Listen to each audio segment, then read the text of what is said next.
So this is going to be kind of like a test run. So I'm going to try doing theory and then uploading it to a YouTube channel instead of doing the Zoom. So we're going to do chapter 22 since that's what you guys are taking your test on tomorrow. So if you guys want to actually follow along in your textbooks, I do have my textbook right here. So I'll be telling you guys everything that you need to highlight, things like that. And then I'm actually going to do this like we would be doing theory in class, okay? So this is on page 738 in your textbook. So waxing as a service is a really great thing to get comfortable at. It's really important. You can do it as an add-on service. You can do it as a standalone service. You can specialize in it if you get into like the full body waxing, things like that. At my salon, we have like little wax pots near the shampoo bowl. So if somebody, say they're getting a haircut and you notice their eyebrows are a little furry, they're furry eyebrows and they need them cleaned up, I could suggest to my client very politely, hey, are you interested in an eyebrow wax today? So that's why I always really enjoyed waxing. Maybe not when I first started doing cosmetology. I remember it being a little bit scary, but as long as you can like master your own eyebrows and like just waxing in general, I think you're fine. It's very easy to do. So highlight on page 738. It is the third paragraph down, the first line. It says the most common form of hair removal in salons and spas is waxing. We will talk about other methods that might be offered in salons, but for the most part, you're going to run into waxing, right? Also, too, keep in mind that men also get this service done. They can get this service done just like with any other service that we might be offering in the salon. I want you guys to highlight where it says the nape of the neck, chest, and back are the most frequent removal requests for men. I don't know if you guys ever watch like those barbering videos that are on Instagram, but a lot of times like when they're cleaning up their beard, instead of taking the straight razor, now it's very popular for barbers to actually start waxing that jawline so that they kind of can get that, because beards are like contouring for men, right? So it just kind of sharpens that line up a little bit. So it's an alternative option as well for barbers if they choose not to use their straight razor. I have seen videos where even women were getting like the nape of their neck waxed right there. Like these little, I don't know, you guys probably have them too, but like this little patch of hair right here, they were getting that waxed so that it would look cleaned up when they would put their hair in a ponytail, things like that. I also need you guys to highlight the definition of hirsutis, also known as hypertrichosis, refers to the growth of an unusual amount of hair on parts of the body normally bearing only downy hair, such as the faces of women and the backs of men. So normally areas where the hair would be super fine, for example, for women, we get what's called peach fuzz, like right around our lips, and just really fine hairs that you really can't see anyway.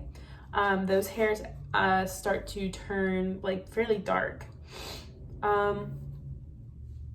So this can be, especially for women who aren't like, it's not very feminine for women to have hair, right, by societal standards. So when women, start to have excess hair growth, it can make them super self-conscious and maybe they don't feel as feminine or whatever.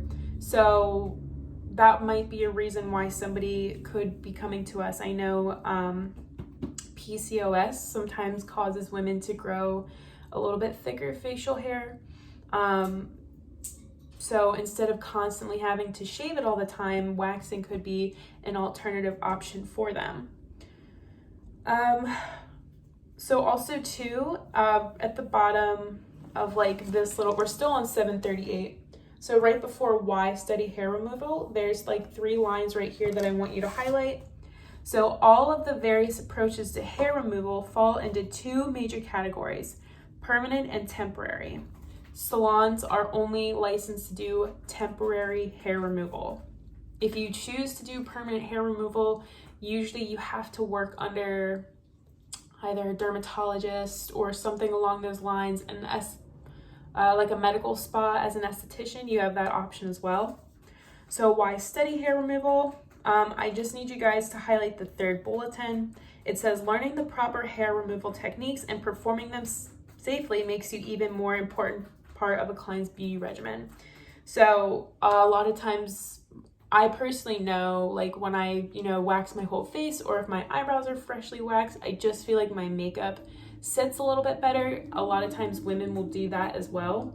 Also, too, kind of touching back earlier, sometimes, people just want to feel more feminine. So in that case, having absolutely no hair on their face is a way to do that. And it removes dead skin too. So a lot of times with temporary hair removal, whether it's waxing or shaving, the skin is a lot softer. Like ladies, for example, if you've ever shaving your legs, you'll notice that like it's just so soft. So it's another great way to just kind of keep the skin clean and clear and removing any excess dead skin cells, things like that. So with any service that we do in the salon or spa, very important that we do a consultation. Waxing consultations as well, you would have them fill out some kind of client card like you would normally. So during the consultation, you're going to ask them things. If they have any allergies, I know if they're allergic to beeswax or bee products or whatever, usually waxing is not an ideal service for them. There was an esthetician at the school at one point who she could not even do a waxing service because she was just so allergic to it. She had to, if she was gonna do it, she had to wear gloves and stuff. So very important that we're aware of that, and we need to be aware too of some of the medications that our clients might be taking. So I'm going to have you guys highlight on 739. It's kind of a big chunk here, but it says, since a client's last visit, he or she may have been prescribed medications such as antidepressants, hormones, cortisone, medicine for blood pressure or diabetes, or topical prescriptions such as Retin A, Renova, and hydroquinone, which that is the stuff that kind of lightens dark patches on the skin. So kind of like the bleach, and a client using any of these prescriptions may not be a candidate for hair removal. Just because, these medications may make the skin a little bit more sensitive. For example, Retin A can cause your skin to bleed a little bit more easily. And with the hydroquinone, you're kind of drying your skin out, right? Because we're lightening patches of the skin, so that could also make the skin more likely to be irritated from that. Sometimes too, some of these medications can cause bleeding. I don't know if you guys have ever done a waxing service. Sometimes the eyebrows might start bleeding or whatever. People who have autoimmune diseases such as lupus also sometimes may experience inflammation from waxing. And then highlight as well, clients with conditions such as rosacea or eczema can experience severe inflammation because these skin conditions are likely to already be inflamed before treatment. So if you've ever seen somebody or you have rosacea, usually the cheeks get very red. So just be mindful. Make sure that they're aware that they're probably going to be fairly irritated, and that waxing may not be an ideal service for your client. So again, with any client consultation, usually we do have them sign some kind of release form. So just you would make sure that they understand everything that you're saying to them. Even if you've been doing the client's hair for years and you've been waxing them for years, and you think you know them so well, they might have started a medication. Say they come every 8 weeks, right? In those 8 weeks, they started taking, a new medication, and when they came in, they didn't think to mention it to you because they didn't think it was going to be important. And then you go to wax them, and then, their skin's super irritated and it's bleeding and burning, and they're like, what the heck? Has this never happened before? And then you ask, did you start taking any medication? And they say yes, right? So we should have just checked with them beforehand to have avoided that situation. So, like I said, even if you've been doing them for years and years and years, right before you wax them, just maybe ask really quick, like, hey, just making sure you didn't start any medications, right? And they will usually tell you, and they, even if they don't feel comfortable telling you specifically what they've been taking, you could just let them know, like, I just need to know just because I want to make sure that you don't have a reaction or something, right? So contradictions for hair removal. So on page 740, there is an example of a client consultation. You guys can go ahead and just kind of look over that. That is an example. It's very similar to a consultation card that we might offer for hair services as well. This one looks like it's more focused on facial services, right? So there is a ton of contradictions. I'm not going to sit here and list them all off, but they are on page 742 going on to 743. So really the biggest thing in your consultation, I would, just ask. You don't have to ask necessarily like what medication specifically they're taking, but sometimes I just make my clients aware, like, hey, if you're taking any medications, this could potentially happen, just because, even if it's not a side effect sometimes, just because of that change that's going on in our body, and we're kind of adjusting to it sometimes, our body doesn't always react nicely, right? Other things too, if they have any kind of like sores on their face or like abnormal lesions, things like that. Acne too, very important that you're mindful of waxing over acne, because that will cause the pimples to open up and start bleeding. Things like that. We kind of talked about rosacea. So biggest thing is if you see anything on their skin that's worrisome, just, consult with them, like you should be anyway. So describing permanent hair removal. So at the bottom there, highlight, it says permanent hair removal methods include electrolysis, photoablation, and laser hair removal. Electrolysis is something that would need to be performed by a licensed electrolysis. So like we talked about earlier, usually we're only allowed to do temporary hair removal in the salon. And reason why we can't do something like electrolysis is because what they actually do is they take a very fine needle and they go in and they're destroying that reproductive hair cell in that hair follicle. So really what it's doing, it's just kind of delivering microcurrents to that hair root to go ahead and kill it. But because there's a needle involved, we cannot obviously do that, right? On 744, they talk about photoablation. So that is a definition that you will need to know for the test. Also known as intense pulse light, uses intense light to destroy the growth cells of hair follicles. So how it works, it kind of flashes really hot lights, and then what that does, it actually burns the hair, which is very similar to electrolysis, except there's no needle involved. But it's the same idea. We're going in and we're destroying that hair follicle. This is something that needs to be done under a doctor's supervision and PA. And then we do have laser hair removal. So that is another definition you will need to know. A laser beam is pulsed on the skin, impairing hair growth. So this is probably the most common form, I would say, that I've heard of. So laser hair removal, it has one single wavelength, whereas photoablation, it's not as effective as at reaching the hair follicles. So that's just that's a really loud motorcycle, holy moly. Okay. So the difference kind of between the two, so, photoablation is going to kind of pulse it, whereas laser hair removal, it's just one light going. So I would say out of the two, it looks like laser hair removal is a little bit more effective. However, you do need to keep in mind that laser hair removal treatment, coarse dark hair responds best to it. It's not that people with fine blonde hair can't get it done. It's just that they might not get as good of results from that. And then you would need to highlight as well that this method requires specialized training most commonly offered by laser equipment manufacturers. So this is something that you would be able to do as an esthetician. You can get like different training with different types of lasers, and they all have different purposes. They do work with like coloration of the skin, things like that.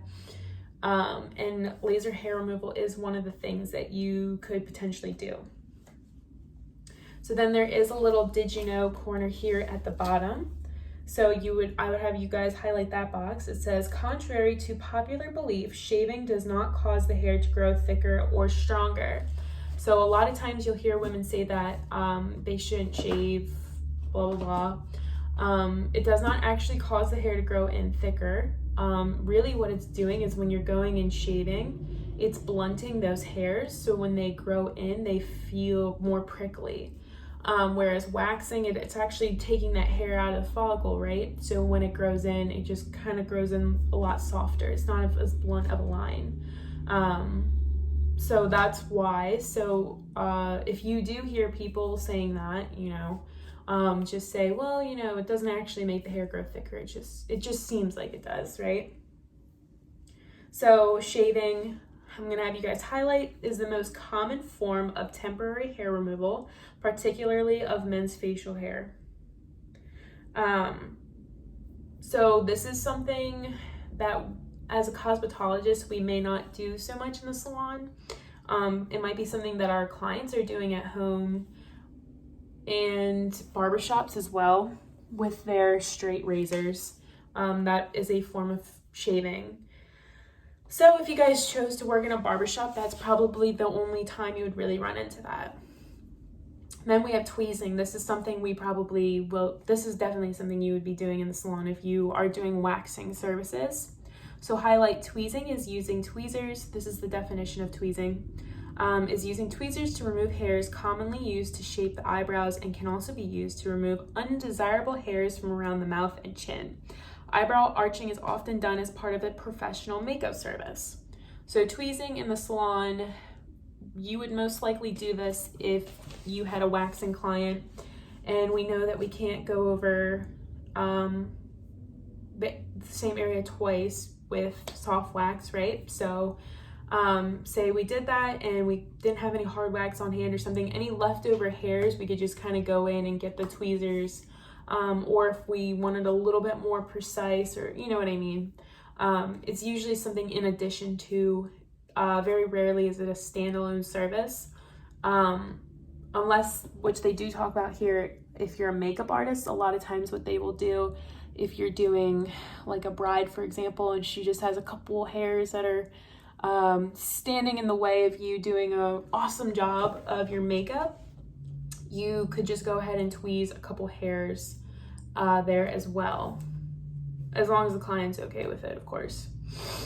So determining eyebrow shape, a lot of you guys, we probably talked about this in school. So in the book, I'm just going to use one of my makeup brushes. So how they say you should determine the shape of your brow. So you're going to go along the side of your nostril, straight up your nose, and that's where the front of your eyebrow should start. Then you're not lifting your brush up at all, you're just going to rotate it. So then I'm going through the pupil, and that's where your arch should be.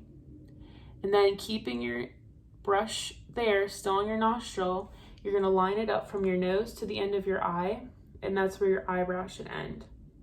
So you guys can see my eyebrows are, for the most part, kind of following that. They're a little bit too short, but it's no big deal. At the end of the day, it is what the client wants.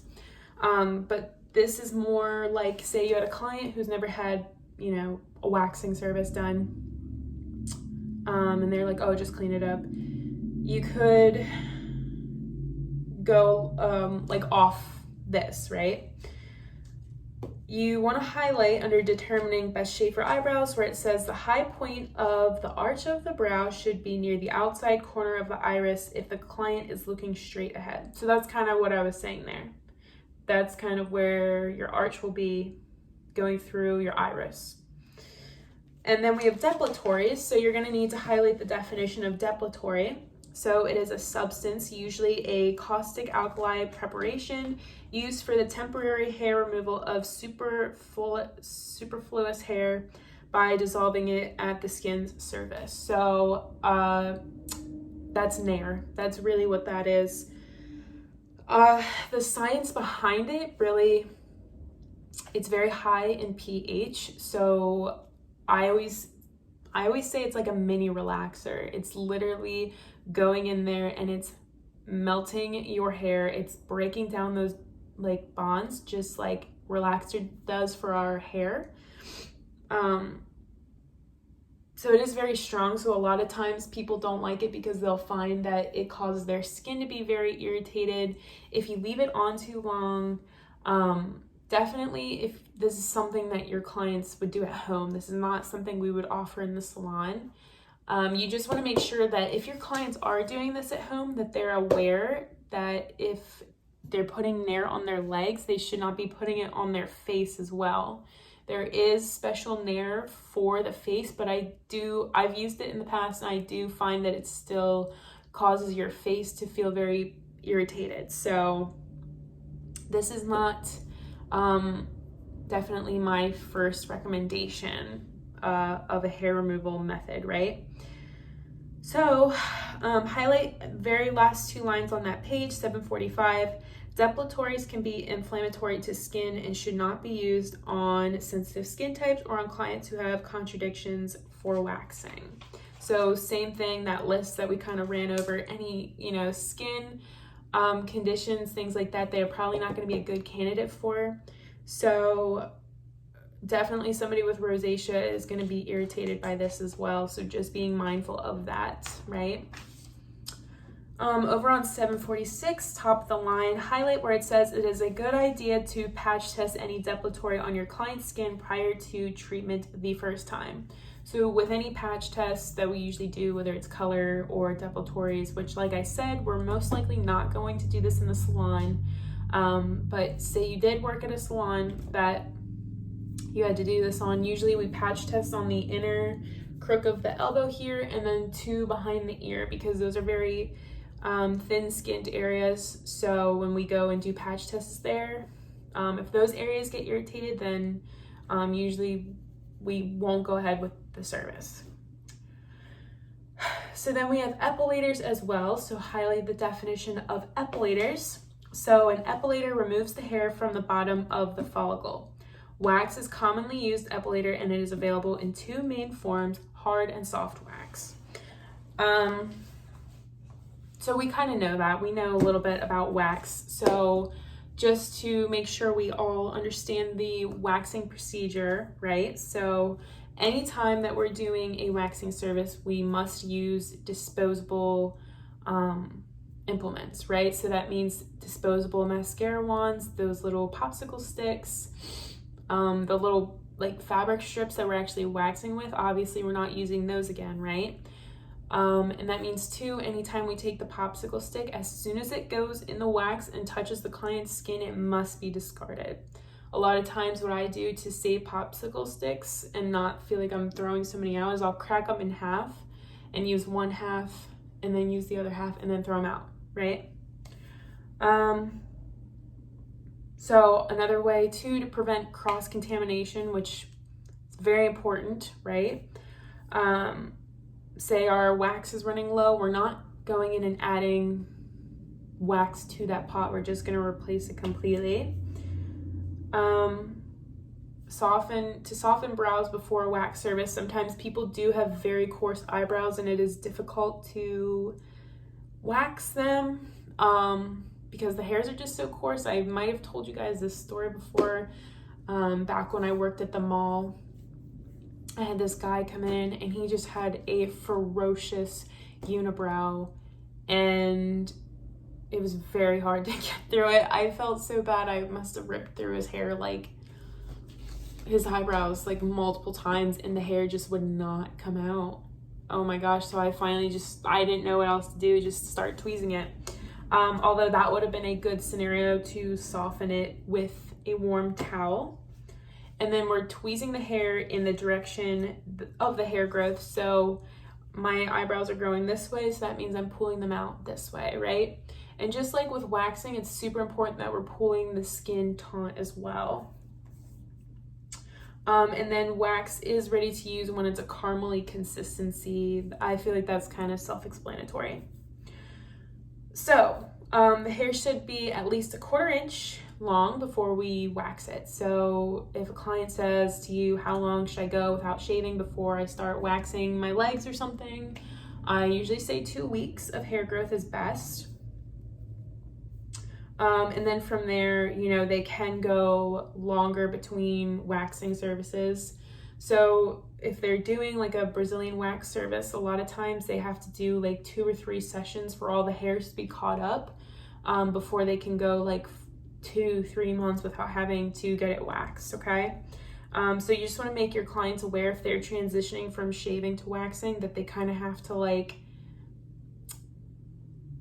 I guess assimilate themselves to it. I don't know how to explain that. Okay, so Brazilian bikini waxing, go ahead and highlight that definition. A waxing technique that requires the removal of all the hair from the front to the back of the bikini area. So that is no hair at all. With, you know, private part waxings, some people like a little bit of hair, some people don't. It's really the client's personal preference. This is something that we don't necessarily show you how to do, but they do it in the esthetician classroom. This is an area, because it is very sensitive, we typically use hard wax. So yeah. Also too, just because we're in somebody's like space like that, make sure you wear gloves as well. This is a service that men can get done as well, but I can almost guarantee you any salon that offers this probably does not offer male bikini waxing, and it's not because they're like sexist or anything. It's just because it's just like an awkward thing to do. So usually this is only a service that women tend to get done, okay? Before we do any waxing procedure, very important that we're always testing the temperature of the wax on your wrist. I have, well, it's kind of gone now, but there's like a little, you can't even see it, burn mark, right? Because one time I was teaching a waxing class and I had the wax cranked up to like really hot. I can't remember, but it was very hot, and I was demonstrating to test it on your wrist before you go in and wax, and I burned myself. So then I had to use a different wax, because if I would have put that on my model's face, it would have been a nightmare.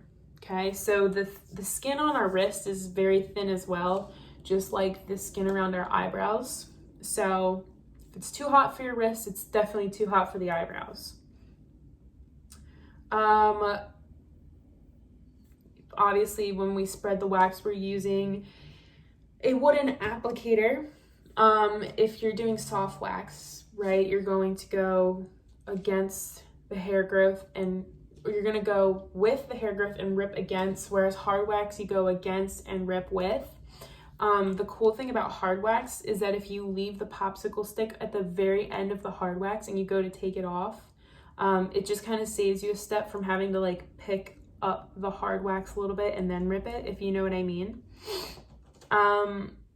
So just some other things to be cautious about when you're waxing. Make sure obviously you don't have too much wax on the stick.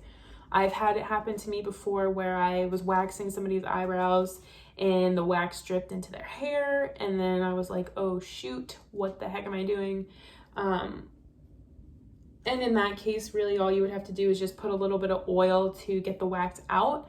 However, then my client had to leave with like a greasy patch on the side of her head, and it wasn't cute and I felt bad. So just be mindful of that. Like we talked about before, never double dip your wax. Don't wax over moles, abrasions, things like that, especially acne, like I was saying earlier. Underarms, very sensitive area. So again, we're going to use hard wax for this. And if for whatever reason their eyebrows are swelling or getting red or whatever, applying aloe usually helps. Although I've had clients where their eyebrows were just so red, there was like really not much we could do. So if your client is getting a waxing service, just remind them not to do it before some big event. Maybe do it a day or two in advance, because the last thing you want is to get your picture taken or something with bright red eyebrows and lips. So threading is a very cool technique that's becoming very popular, I find.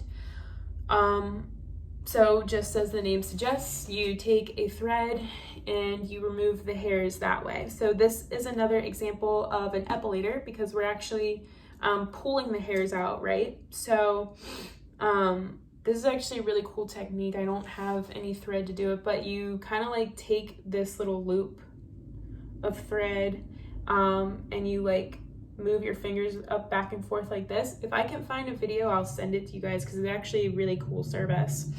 But this is very popular in Eastern cultures, and like I said, I do feel like it's kind of making its way over here. And then we have sugaring as well. So highlight that definition. Sugaring is another temporary hair removal method that involves the use of a thick sugar-based paste and is especially appropriate for more sensitive skin types. So this is very similar to waxing. It's just a different substance, I guess. But it's the same thing. You still need fabric strips to remove it. When we remove the fabric strips for sugaring, we are going against the hair growth. And that's it for chapter 22. I do want to say a couple things really quick about waxing. So obviously we know when we apply soft wax that we're removing it with the strips. Hard wax is the wax that can be removed without any fabric. When we're actually laying the fabric down on the wax, we need to make sure that we're running our fingers over it 3 to 4 times in the direction of the hair growth, right? So if we're waxing the brows, like I said, we're applying the wax with the direction the hair grows, and we're going to rip it against, but before we do that, usually you want to press it down like 1, 2, 3, and that's just kind of giving it enough time for the wax to cool and grab the hairs and rip it off. One thing that's really cool, the difference between hard and soft wax, why we can't wax over soft wax twice, but we can do soft wax then hard wax in the same area, it's because soft wax actually grabs onto your skin, right? And it's taking that top layer dead skin cells off with it as well with the hair, whereas hard wax only grabs onto the hairs. So typically for more sensitive areas, we use hard wax because it's not going to be pulling as much. So that's why for the armpits, for example, we use hard wax, right? But things like our lips, and if we're doing like a full leg wax or something, we can get away with the soft wax. And then if we need to go back over afterwards, then we can do hard wax. But never, ever, ever do you do soft wax twice, because that will give people blisters, and I've seen it happen before. So another thing too, really quick, with soft wax and waxing in general, it's extremely, extremely important that you're pulling the skin taut. So if the brows, you're pulling it back like this, and then you're ripping it off, and then apply pressure immediately. If it's the lips, you're pulling it, right? So super, super important that you're doing that, because if you're not, it will cause bruising, and it will look like their lips are bleeding or their eyebrows are bleeding, and it's not. If that does happen, aloe is not going to fix it. Only thing that really fixes it is ice immediately after and time. And we don't want to run into that situation. So that is your theory for the waxing chapter. If you guys have any questions, of course, you can message me, shoot me a text. Yeah. So let me know if this works for you guys, if you like me sitting here reading like kind of doing theory with you guys like this. Just kind of experimenting at this point with different methods. I, again, appreciate everybody's patience with all of this. Yeah, so hopefully this will be over soon, and I hope you're all staying healthy.